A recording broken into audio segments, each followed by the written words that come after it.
पहले डिमांड पैदा करेंगे। इसका मतलब ये है कि पहले आप चाहिए, आपको कोई जबरदस्ती बाध्य नहीं करता है किसी गलत कार्य को करने के लिए। आपके अंदर ही वो विकृति कहीं गुप्त रूप में होती है जो समय पर उभर आती है और आप उस गलत कार्य करने के लिए आगे बढ़ चलते हैं।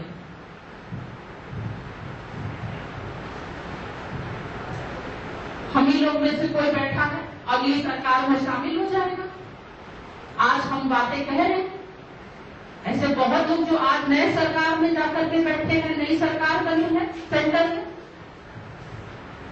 क्या उन्होंने ये बातें नहीं सुनी होगी? आज हमारे अजीत जी ने संकल्प कराया, प्रतिज्ञा कराई, पहले भी किसी ने प्रतिज्ञा कराई होगी। सभागार में एक बाह्य प्रतिज्ञा होती है और एक आंतरिक दृढ़ संकल्पित प्रतिज्ञा।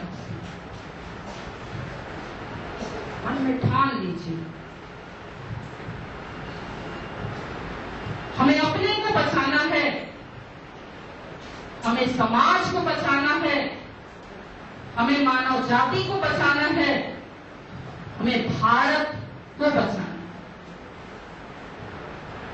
फिर कहेंगे भारत तो सुरक्षित है, भारत तो बचा हुआ है, भारत को क्या हो गया? भारत मतलब प्रकाश, धर्म का प्रकाश, हिंदुत्व का प्रकाश, ऋषियों की तेज का प्रकाश, तप का प्रकाश, वेदों का प्रकाश, पुराणों का प्रकाश, जो लुप्त न हो जाए, वो हमें अपने आने वाली पीढ़ी को देना है। वो प्रकाश धूमिल नहीं होना चाहिए।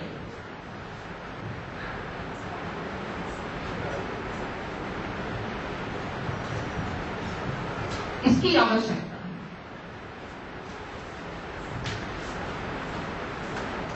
जागिए और जगाइए। संगम किस लिए है? संगम कहते संगम नहाया, संगम कौन नहाने गया था? अभी इसी वर्ष कुंभ हुआ था। बहुत कई लोगों ने कहा कि बहुत दूर था, हम जा नहीं सकेंगे। दूर तो केदारनाथ भी है, अमरनाथ भी है, दूर वैष्णो माता भी है, उससे ज्यादा दूर तो नहीं था संगम।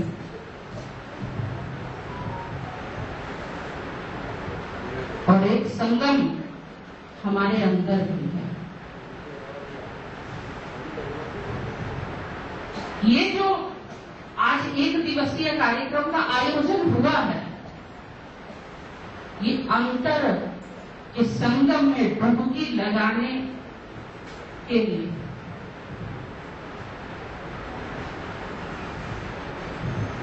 कि डुबकी लगाए, क्या शुद्ध करना है? स्नान क्यों करते हैं इस पवित्र नदियों में? शरीर की शुद्धि, शरीर के दोष। मैं पाप क्यों करूं? कोई पापी नहीं।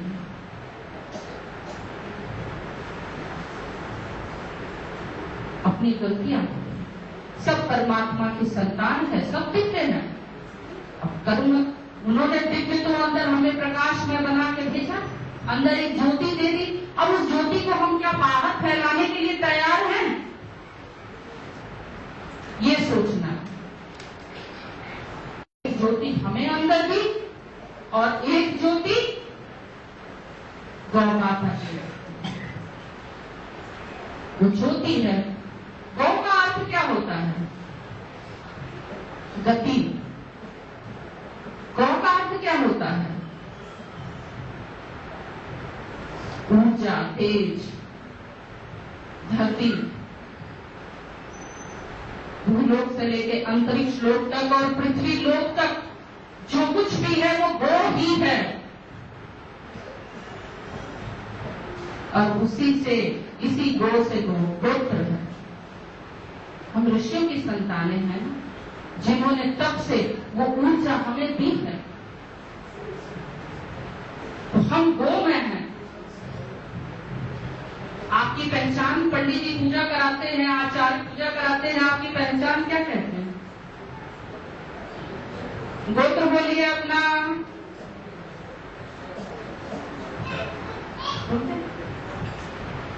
मतलब आपके संकल्प बिना गोत्र के पुण्य नहीं होगा।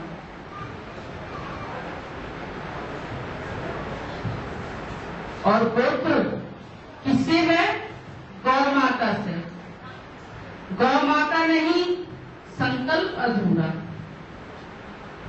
गौ की सेवा नहीं करेंगे, संकल्प की सिद्धि नहीं होगी, श्री की प्राप्ति नहीं होगी, जिस मनोकामना के लिए बैठे हैं वो नहीं मिलेगा।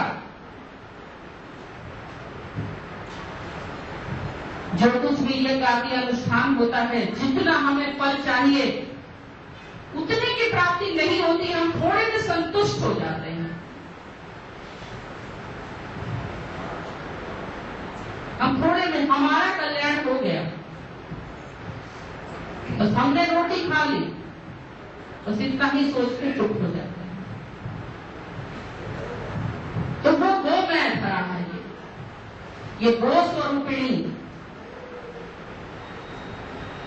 ये भूदेवी भी है, गोदेवी भी है, और भूदेवी भूलोक, गोदेवी गोलोक। गोलोक ऊपर है और भूलोक नीचे है।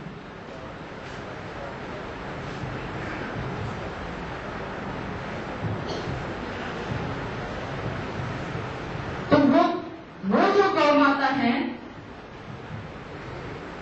विष्णु प्रिया, कन्हैया से तो यश चाहिए।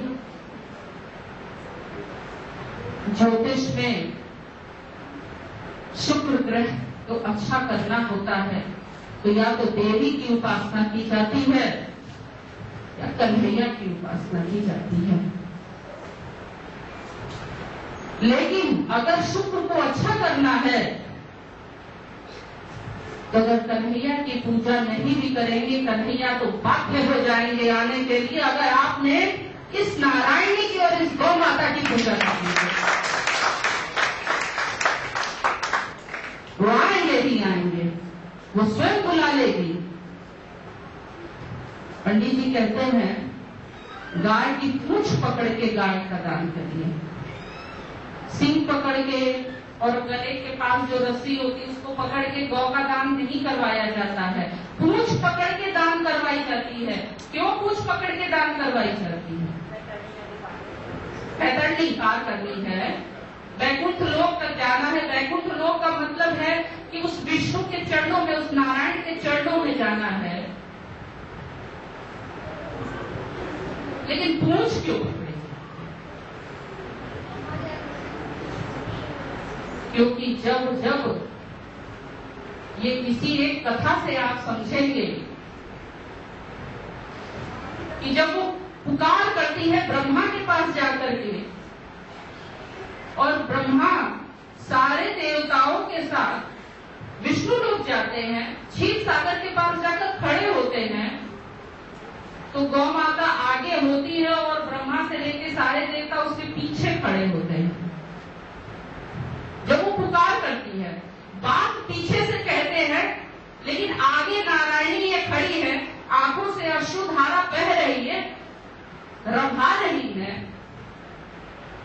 बोलने के लिए वाणी तो ब्रह्मा की है, लेकिन वो भी गाय की पूंछ ही पकड़ के अपनी बात विष्णु से कहते हैं। तो इसीलिए हम मानव जाति का कल्याण कैसे है?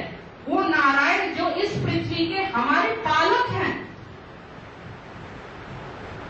हम अपने पालक पिता को कैसे अपने पास लेके आ सकते हैं, कैसे प्रसन्न कर सकते हैं, ये सृष्टि के रचयिता ब्रह्मा ने बता दिया है। एक एक कथा के पीछे रहस्य, तत्व, शिक्षा क्या करना चाहिए।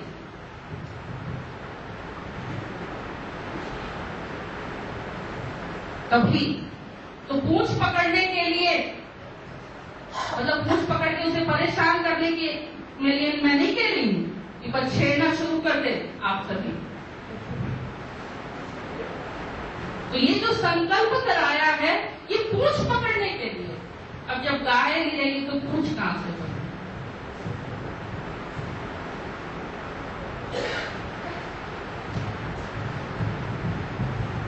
बातें तो है लेकिन चेतने जागने की आवश्यकता।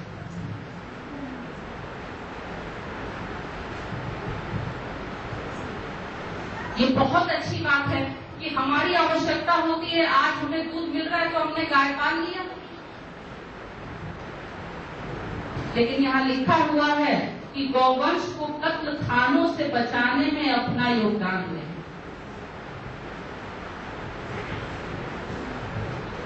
कत्ल खाने में किस किस गाय को भेज दिया जाता है? जिससे स्वार्थ खत्म हो जाता है। मतलब हम ईश्वर का भी भजन क्या स्वार्थ में नहीं करते हैं क्या? निस्वार्थ भजन नहीं करते हैं। ये प्रकृति हमें पालती पोसती निस्वार्थ भाव से है। हर पल हमें देती ही रहती है। देने ही वाली ये धरा है, देने वाली ये नारायणी है। हम इससे प्यार नहीं कर सकते, हम इसकी थोड़ी सेवा नहीं कर सकते हैं, इसकी रक्षा नहीं कर सकते हैं। हम पुत्रों को, हम संतानों को ही अपनी मां को रक्षा करने के लिए चेतना है, जागना है।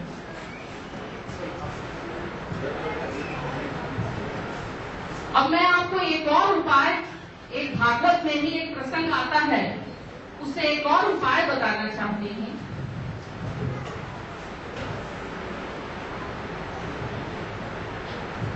पूतना आई, कन्हैया ने उसको मोक्ष दिया। मैं कहती हूँ मोक्ष दिया, उसका भी उद्धार कर दिया, उसका दूध भी दिया। लेकिन मैया यशोदा करके मैया डर जाती है, मेरे लल्ला को क्या हो गया। और गोपियां भी सब इकट्ठे हो जाती है और झाड़ फूक करने लगती है। मैं इसमें एक उपाय बताने के लिए एक प्रसंग बता रही हूँ। वह भूख लग गया, कोई राक्षसी आ गई थी, विष वाला दूध पिला दिया मेरे लल्ला को, अब तो कुछ होना चाहिए, भूख लग गया। ऐसे होता है ना, बच्चा चौंकता है, लोग कोई अरे कुछ ताबीज पहना दे, कुछ कर दे। ऐसी मां अब चिंता करने लगी, तो क्या किया, गाय के पूंछ से झाड़ा। क्या किया? गाय के पूंछ से झाड़ा। मतलब इस गाय के पूंछ में कितनी शक्ति है, अला बला से भी भगा दे।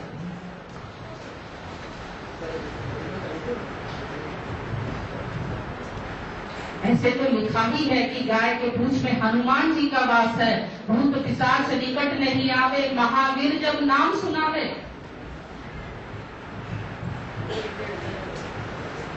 तो पूंछ में जितनी भी घर की नकारात्मक, शरीर की नकारात्मक कोई भी इस तरह की हवा ऐसे लगे, तो गाय के पूंछ से खुद ही पकड़ के झाड़ लीजिए।